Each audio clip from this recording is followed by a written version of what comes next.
What's up, everybody? I wanted to get on here to talk about my Valve Steam Deck, which I've had for about 2 months now. This device is definitely something that's very interesting. I have seen a lot of praise and criticism from the community, and so I wanted to hop on here and give sort of my thoughts and impressions on it and help you to see if it's a device that would fit in your life, or if maybe you should pass on this one and wait for a future iteration, or even get something else like an Aya Neo, or something that runs Windows, because the Valve Steam Deck does run SteamOS, which is sort of a subdivision of Linux. So if you don't have a ton of command line experience, or you don't really want to tinker around with things too much, this may be a device that you would want to pass on. There are a lot of games that work straight out of the box, but if you have a game that you really want to play but it's not currently supported, you may still be able to play it, but it'll take a little bit of tinkering. So for people who really enjoy problem solving and troubleshooting computer stuff, that shouldn't be a major issue for you. But if you don't enjoy that, then that's definitely something to consider when you're thinking about picking up a Steam Deck. So when you first get started using your Steam Deck, you'll be greeted with this page, which is the home page. It kind of shows you all of your recent games so we can hop right back into something that you were playing. It also gives you information on what's new in your library, what your friends are doing, and any recommendations that you may have. It also shows you some of the things that you can buy on the Steam store, and so you have access to all of those titles that you can purchase, and there's always sales, which is great, so you don't always have to pay $60 for a game. You can oftentimes get things for much, much less. So that's something that this really has an advantage over other portable handheld consoles, in that this is a PC first and foremost, so you don't have to be locked down to any company's disc format or cartridge format or anything else like that. It's basically just a PC. So if we push this button over here, the Steam button, this brings up our navigation so we can go to the library, see what games we have. And the way that this is categorized is you have your Great on Deck category, which is all of the games in your library which have been validated by Valve to work very well on the Steam Deck with little or no tinkering required. Next, you have all games. This includes games that may not work so well or don't work at all, according to Valve's testing. And so, this is kind of where you can get into some of the not so desirable parts. Like I said, there are some games that you will try to play and they won't play right away. You may have to look up on community forums, or just test things out until you get it to work. A lot of times, even if something says unsupported, you can get it to work. It'll just take a little bit of effort on your part. So that's something that a lot of people may find as a turnoff, but for me, it hasn't really been an issue. Next tab over is obviously installed games. So these are things that are either on your Steam Deck itself, or they're on the SD card that you have installed, if you have one installed. The next thing over is collections. These are nice because, especially if you're running emulators, you can kind of categorize your games by the system that they're from. So, for instance, PlayStation 2 games, you can sort of categorize them here. Atari 5200, so if you want to get in retro gaming, this is a really great system for that. DS games, Atari 2600. You can even do game streaming using an application called Moonlight, which I can show off in a separate video if you like. This is something that's really great, especially if you have a very powerful gaming PC and you want to run things at very high settings by streaming them from your main PC to this. That's a really great option for that. And then final category is non-Steam. So these are anything that you may have gotten from online or from a third-party launcher like Ubisoft Uplay or Battle.net or Galaxy of Gamers, anything like that. All right, so next category down, obviously Steam Store. So this will give you some kind of recommendations of what you can get. These things are kind of grouped the way that they would be on the PC version of Steam, although they are the Steam Store is adapted to work better on the Steam Deck. It gives you full controller support, so you don't have to mess around with the touchscreen or with the mouse. So that's kind of a nice thing to have. The next thing that I wanted to show off is settings. What's really nice about the Steam Deck is that if you want to get access to all of the new features right when they come out, Steam actually does offer you a couple of options. So you can actually stay on the stable channel, which is what is recommended for most people. It's going to be the most stable channel. It doesn't have as many bugs or other issues to talk about. I'm right now on the beta channel, which gives you more frequent updates. It gives you new features right when they're released, and you don't have to wait until the stable version comes out. If you're somebody who doesn't mind occasional hiccups in your experience, and you want to have access to all of the latest features, I would say go for the beta.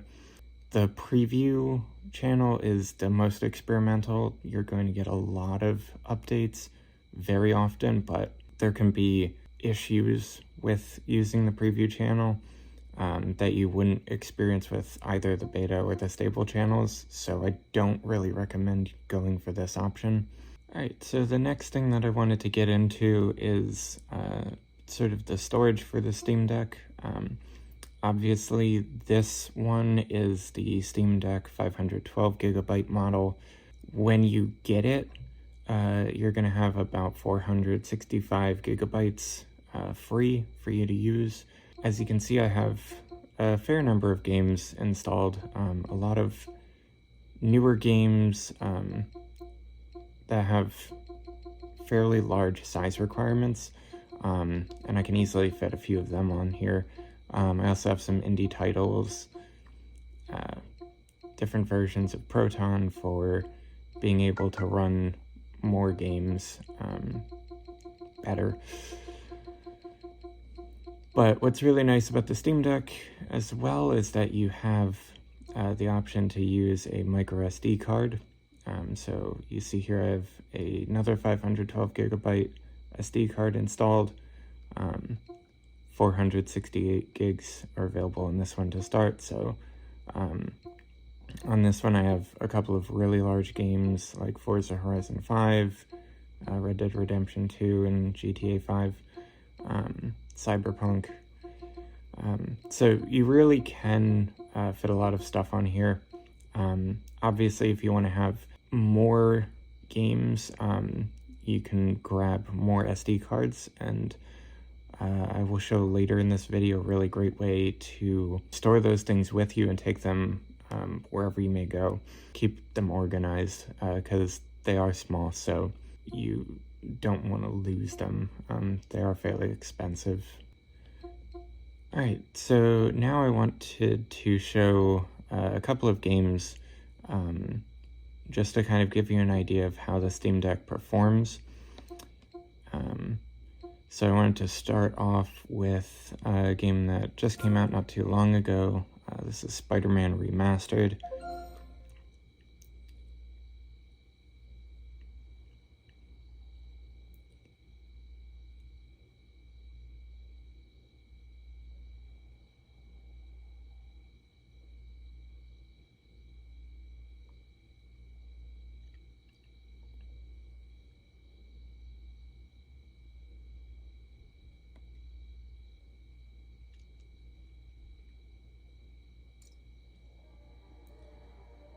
Alright, so now you can see that we're in the game. Obviously this is the main menu, so not a whole ton is going on. I wanted to give you a sense of what graphics options I'm using. So window mode full screen, display resolution, I'm doing 720p, auto aspect ratio, VSync off. Upscaling, they just added AMD FSR2, which is really great. This will improve your performance a lot, and it'll also reduce power consumption so you can play for longer. I have a target resolution for 45 FPS. My general preset is going to be medium. You can actually push this to high if you want, but there's a little bit more hiccups, and so I don't exactly recommend that. I think medium is kind of where this sits best. Another thing that's really, really good about the Steam Deck that you don't get with a lot of devices is if you push the 3 dots button on the right hand side and then go down to the battery tab, this gives you performance metrics that you can turn on. So if you look here in the top left hand corner, you can see how much of the GPU is utilized, CPU. You can see how much battery percentage you have remaining, how much wattage you're taking up. You can also see the estimated remaining time. You can see your current FPS. Additionally, you can do per game profiles, which is really nice. So right now I have my frame limit uncapped, so it will go above 40 FPS. I have my refresh rate set to 40. The reason why I have this off right now, I will show in a bit. You also have access to half rate shading, which this can cause issues with really graphically intensive games. It'll make them look pretty bad, so I typically recommend leaving this off, unless you're playing like a side-scrolling game or something simple. Additionally, you can change the TDP limit for your CPU, which is really cool because oftentimes you can have where your CPU is pushing out way more frames than you need. And so this is a way to kind of limit the power consumption of your CPU, which will also bring down your frame rate. So you're not using, or you're not paying for frames essentially in terms of power that you're not actually even using if you're having your refresh rate set to 40 or something like that. You can also set a manual GPU clock speed, so that's pretty cool. And another thing is that the Steam Deck has FSR built in. This is FSR 1.0, so this is not going to be sort of a one-to-one thing with the FSR 2.0. FSR 2.0 is a lot better, but you know, it's nice that this is built in. Alright, so I guess we'll kind of get into a little bit of gameplay. You can see the frames up in the top left corner.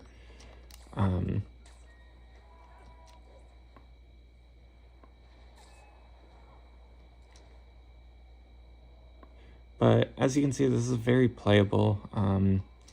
You know, it typically hovers around 40 FPS, 45. Sometimes you get dips down into the 30s. But even then, it's really not that bad. Let me see if I can find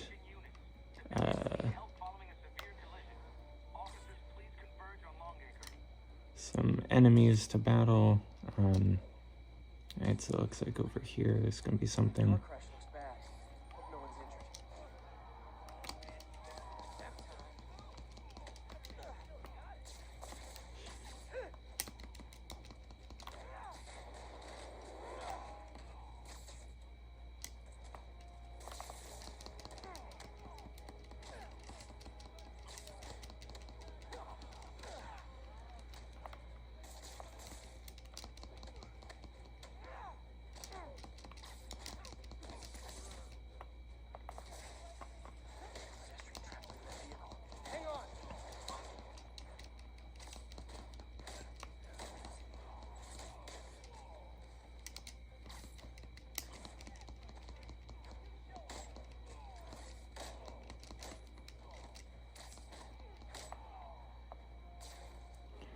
Alright, so as you can see, even with lots of characters on the screen, you still don't have any issues, graphically speaking.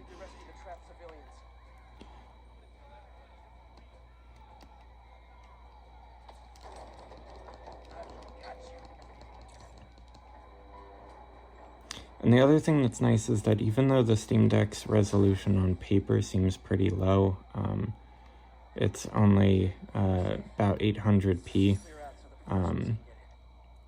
In person, especially at the distances that you're going to be playing at, it's really not that bad. You can clearly see everything. And because the screen isn't enormous, you know, it's fairly big for a handheld, but it's not huge. So the pixels per inch is pretty high. Yeah, it's a really great looking display, and it can get pretty bright. It can also get really dim, which is great, especially if you're going to be playing at night. You don't have to worry about blinding yourself with it. The other thing that's nice is that they have built-in night mode for you. So just like an iPhone or a Mac would have, this also has night mode built in, and you can have this scheduled to a timer, so it'll turn on at late at night and then turn off early in the morning. That's what I have mine set to. But yeah, overall, Spider-Man Remastered is definitely really great on the Steam Deck. Definitely lives up to the Great on Deck badge that Steam gives it. Alright, so next I wanted to check out GTA 5 for you guys. This is a fairly old game at this point, but even still, it's a pretty large game. Many people would consider it to be AAA quality.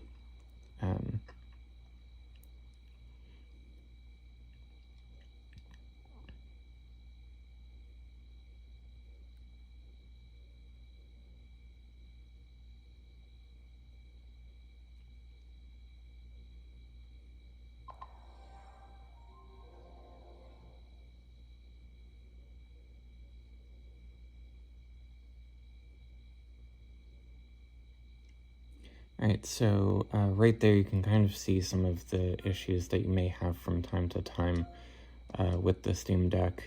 There are moments where unexpected things happen, like that where you're trying to play a game and it just sort of fumbles a little bit, but we'll boot it up again. It should work this time. Additionally, I have installed this game in particular in two different ways. I did install this directly through the Rockstar Games launcher, since that's where I originally had it purchased. But just to make things kind of easier and see if there was a different experience, I also wanted to try it out by buying it on Steam. And obviously, it's going to be a lot easier if you own this game on Steam. It's pretty much a one-click installation. The other way is a little bit more complicated. You have to go into the desktop view and kind of fiddle around with settings a lot. And then getting it to launch from games mode or gaming mode on Steam Deck is pretty difficult. Or at least it can be. It's not really the greatest experience if you don't have this purchased on Steam Deck. So that is kind of a disclaimer for you guys.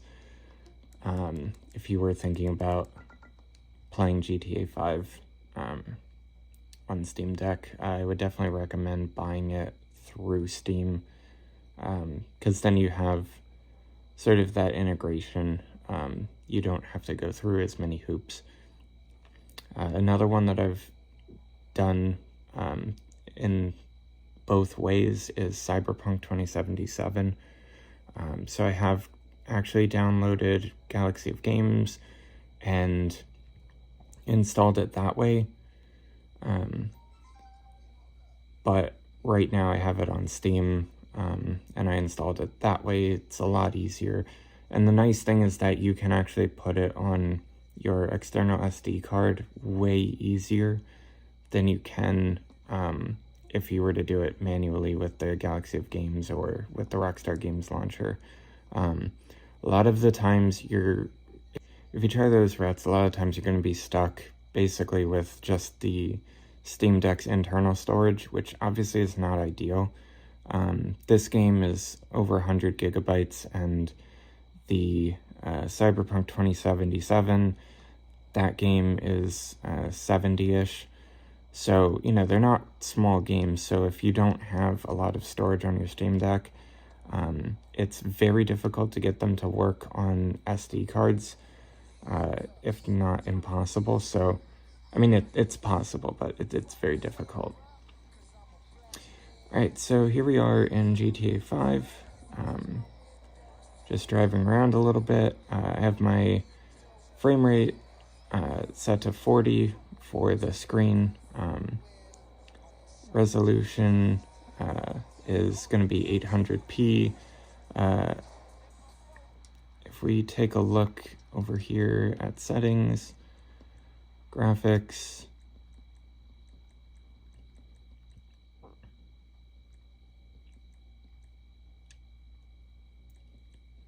I have pretty much everything turned up to high, running using the DirectX version 11, and you see we're generally sitting right around 40 FPS, occasional stutters here and there, but definitely more than playable. Alright, and then finally I wanted to show off a game that I had to do a little bit of searching on the internet to actually get working. This is the Quarry. This is a relatively new game, kind of a story-driven game. What I had to do to get this to work, since it doesn't out of the box, is go down to Properties, General, and then under Launch Options, you want to write down this command here. So it's going to be a bash command, and you're going to tell it to basically skip over the 2K Games launcher, because that'll cause issues with your game. But you basically want to put this in your launch options, and this will allow the game to actually boot up. Otherwise, you'll just kind of get a black screen and it'll shut off.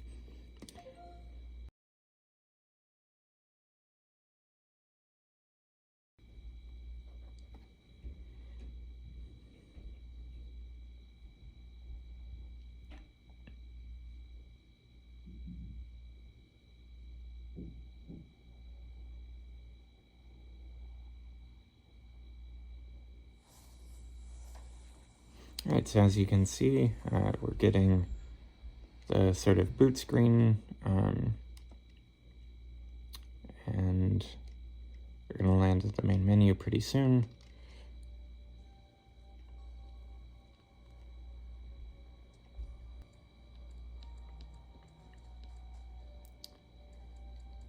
Alright, so we'll just continue where I was at before, single player. Load this game up, and we'll get to see what it performs like.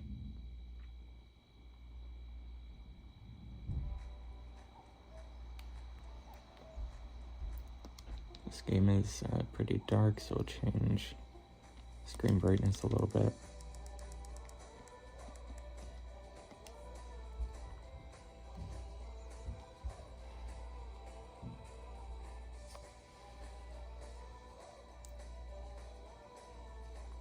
So as you can see, for this intro cutscene, we're getting around 30 FPS using about 15 watts, 14 and a half.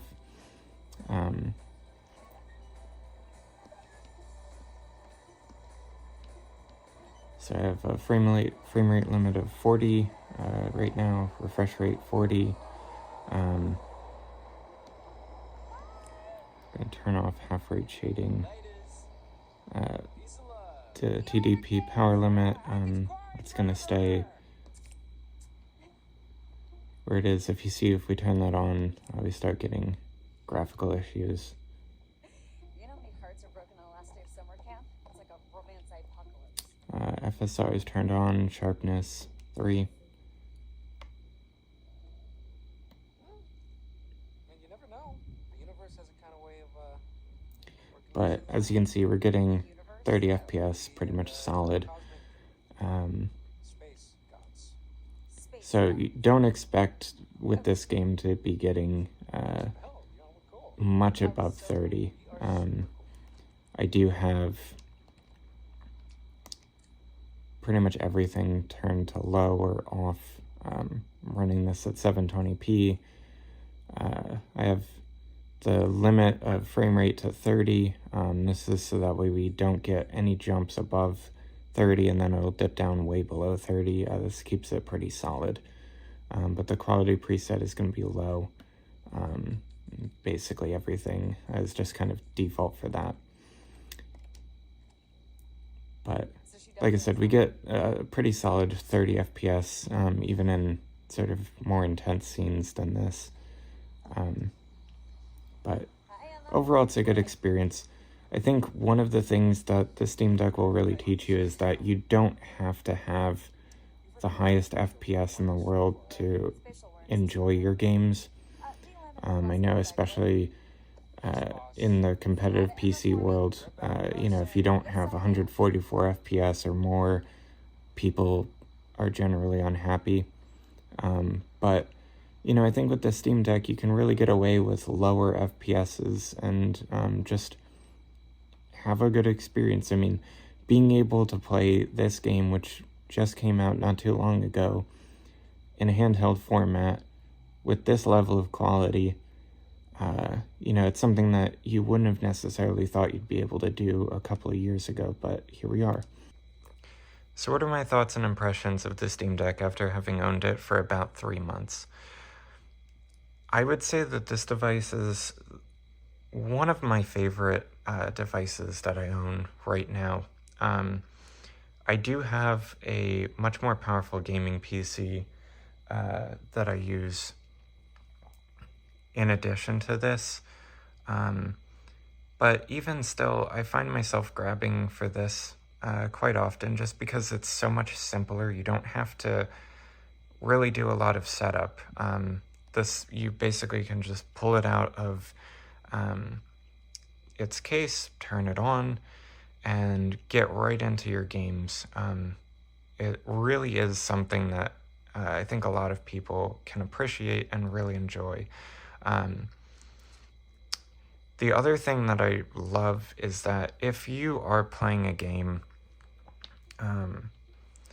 like for instance, Spider-Man Remastered, and say you're playing it, you are on a bus or a train or,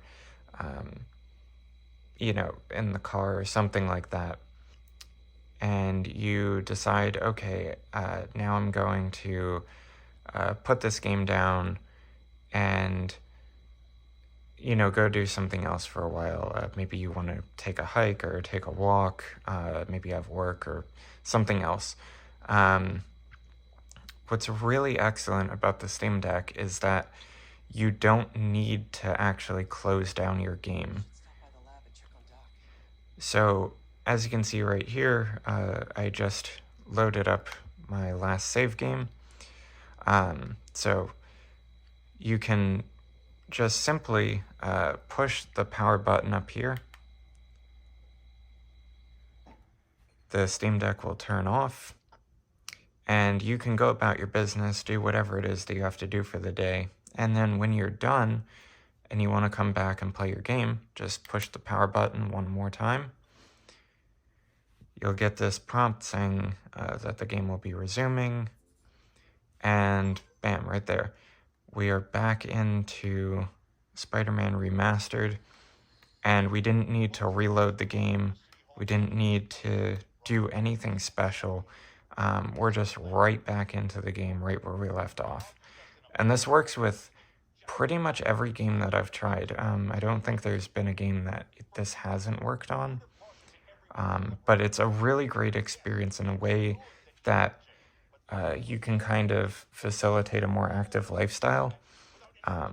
So I definitely recommend people to use this feature. It's really cool to be able to have your game preloaded and just push the power button and get straight back into it. So as you may or may not know, the Steam Deck starts at $399 for 64 gigs of memory, $529 USD for 256, and the one that I have right here starts at $649 for the 512 gigabyte model. The other thing that you get with the 512 gigabyte model is you get this nice anti-reflective coating on the glass. This is definitely something that I really enjoy. As you can see here, you still do get reflection, but it's not going to be as much as a glossy display would be. You can see it's pretty diffuse, and you can clearly see the content on the screen. So I think personally, paying a little bit extra, $650 basically for the 512 gigabyte model is more than fair. Especially considering that the competition, if you want to look at something from 1X Player or Aya or GPD or any of these other companies that make handhelds, you can see that they're easily pushing $1,000 plus. Most of them are sitting at $1,200 to $1,500. That's quite a bit of money, especially if you're just looking at this as a way to play video games on the go. And if you have your own powerful gaming PC at home, I think that the Steam Deck, even though it's limited in some ways, it's Linux. So if you're not super comfortable with Linux, it can be a bit of a transition. Like I said, there are games that you may want to play that you'll have to jump through some hoops to get working. But on the whole, I would say that you really can't beat the value that the Steam Deck brings. Even if you wanted to go for a lower trim option like the 256 gigabyte model or the 64 gig model, it's still a really great value. Because you do have micro SD card expansion on all of them. The SD card goes right down here. But yeah, I mean, there's not much to say bad about the Steam Deck. In my experience, I've had mostly all positive experiences with it. I will say that from time to time you'll experience some things that you're not going to be a huge fan of. One of the things that can be frustrating is updating packages for Linux, because the Steam Deck really doesn't notify you that you have updates.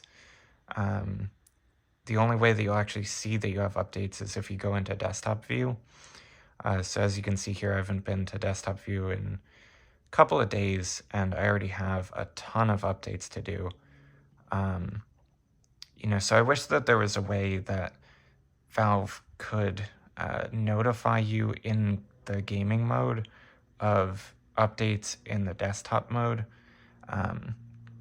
Even if they can't, say, bring you the updater in the gaming mode, it would be really nice if they could at least inform you that you have updates, so that way all of your packages stay up to date and you don't need to worry about that.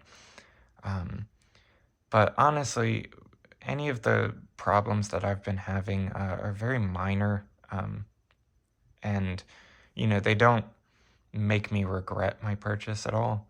And I think that if you are in the market for something like this, there's really not much of a better option than the Steam Deck, especially because with the Steam Deck you have access to Steam Input, which is something that's really nice. So even if you're playing a game that doesn't natively support gamepad, you can actually remap buttons to do keyboard presses, mouse movements. You can even have radial menus that you can select, multiple different keyboard commands, keyboard combinations.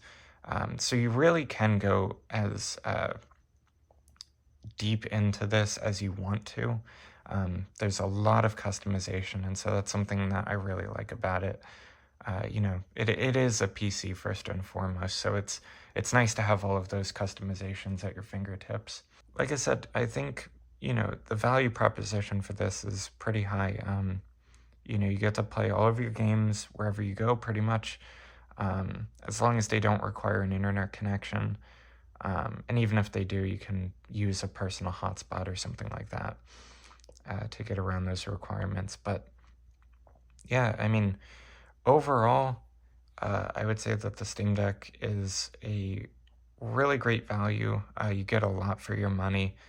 And I think it's going to last quite a while. It can run current titles, it can run past titles. It really does everything well, so I don't have any complaints that would be so major that I would have to not recommend this to somebody. All right, so now I wanted to finally wrap up this video by discussing a couple of my favorite accessories for the Steam Deck. So first off, for protection and storage and transportation of this device, what I have been using is the stock case that comes with the Steam Deck. I've really had not much of a reason to update anything with this. It's really nice, very hard shell material. It'll keep your Steam Deck safe and secure while you're traveling. Even if you compress it a bit, it's not going to ruin anything. There's cutouts for your sticks and for your buttons and everything. It's even raised up around here, protect your glass.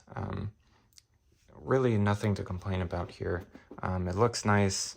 It even has double zippers. It has a little hole there so you can lock them if you want. You have a little carrying strap here, and then you even have storage in the bottom where I keep the charging brick inside of this little bag that they give you. And what's also nice about this is that you get this pull tab, so if you pull on it a little bit, it comes right out. The next thing that I've been using a lot is this micro SD card holder. I got this on Amazon. I can throw the link up in the description for you guys.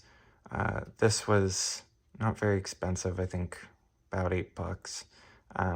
Holds up to 10 micro SD cards, and you can keep track of them. I always keep mine in the same spot so I know what cards have what games, and so they always go back there. So it's kind of easy to organize it that way. And this way you can take all of your games with you. If you have movies or music or anything else on here, you can take this stuff with you. The way that I fit it in the case is I just use the included microfiber cleaning cloth. I put it over the screen and then put this on here. And as you can see, this cutout perfectly fits this. So it's not going to be rattling around a ton. And even if it does, it's not going to damage your screen or anything. But this is how I typically take my Steam Deck out. Keeps everything together. And like I said, you have access to all of your games wherever you go, so that's a really great feature. All right, so the next thing that I wanted to talk about is this UGREEN 100 watt gallium nitride PD charger. this is one of the main things that I use to charge my Steam Deck. It's really great because you have 3 USB-C outputs, and you have 1 USB-A output. So you can really charge up a lot of things at once with this. Typically, I'll be charging up my iPad Pro, maybe an iPhone or something, and then Steam Deck. So what's really nice about this is that you have different power levels that each of these will output. If you use all of them together, the power delivery system can be a little bit confusing. But the Steam Deck, I believe, takes 45 watts of power to charge normally. You can charge it with less, but it'll take a lot longer. So typically what I'll be doing is plugging it into this middle one, which is 65 watts normally. And then I think if you have more things plugged in, this drops down to about 45 watts. So still more than enough to charge the Steam Deck well.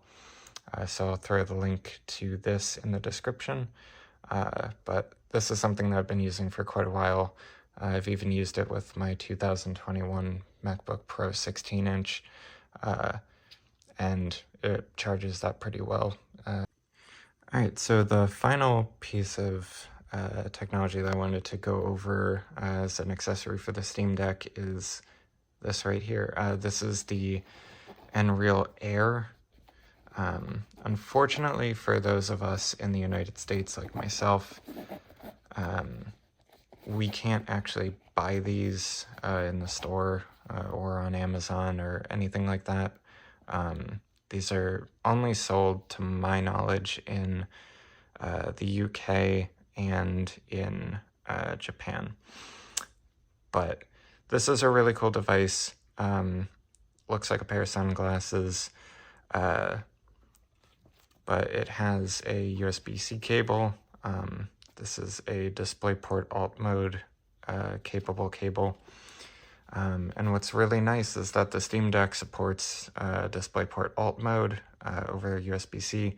So what you can do is essentially put these on your head, and it'll create 2 OLED projections. Each eye is 1080p. It'll create 2 OLED projections right in front of you, which the website says that it's equivalent to about a 200-inch screen, approximately 6 meters from your face. It's a little hard to gauge, but if you're sitting maybe 80-inch TV, that's what this looks like. So it's still a really good experience. It's a much larger screen than the Steam Deck has. And the other thing that's really great about this is that, for people who maybe want to play their Steam Deck while they're in bed, or, any number of positions that would be sort of uncomfortable to have your head leaning down looking at this screen, because this is a fairly heavy device. Your arms will get tired if you're holding it above your face. So that's where this comes in. These rest on your ears and your nose, so it just feels like you're wearing a pair of glasses. These are a bit heavier than normal glasses, but not by much. And they'll completely eliminate your need to hold the Steam Deck above your face. So you can have your Steam Deck sort of at your waistline or anywhere that's comfortable for you, and you can be playing your games using these. So I'll give you a little bit of a demonstration on what this looks like. I'll also give you some tips on how to use this with the Steam Deck, because I had some issues that weren't addressed in other videos. So if you're having any trouble with these, I will be giving you a bit of an overview in a separate video about that.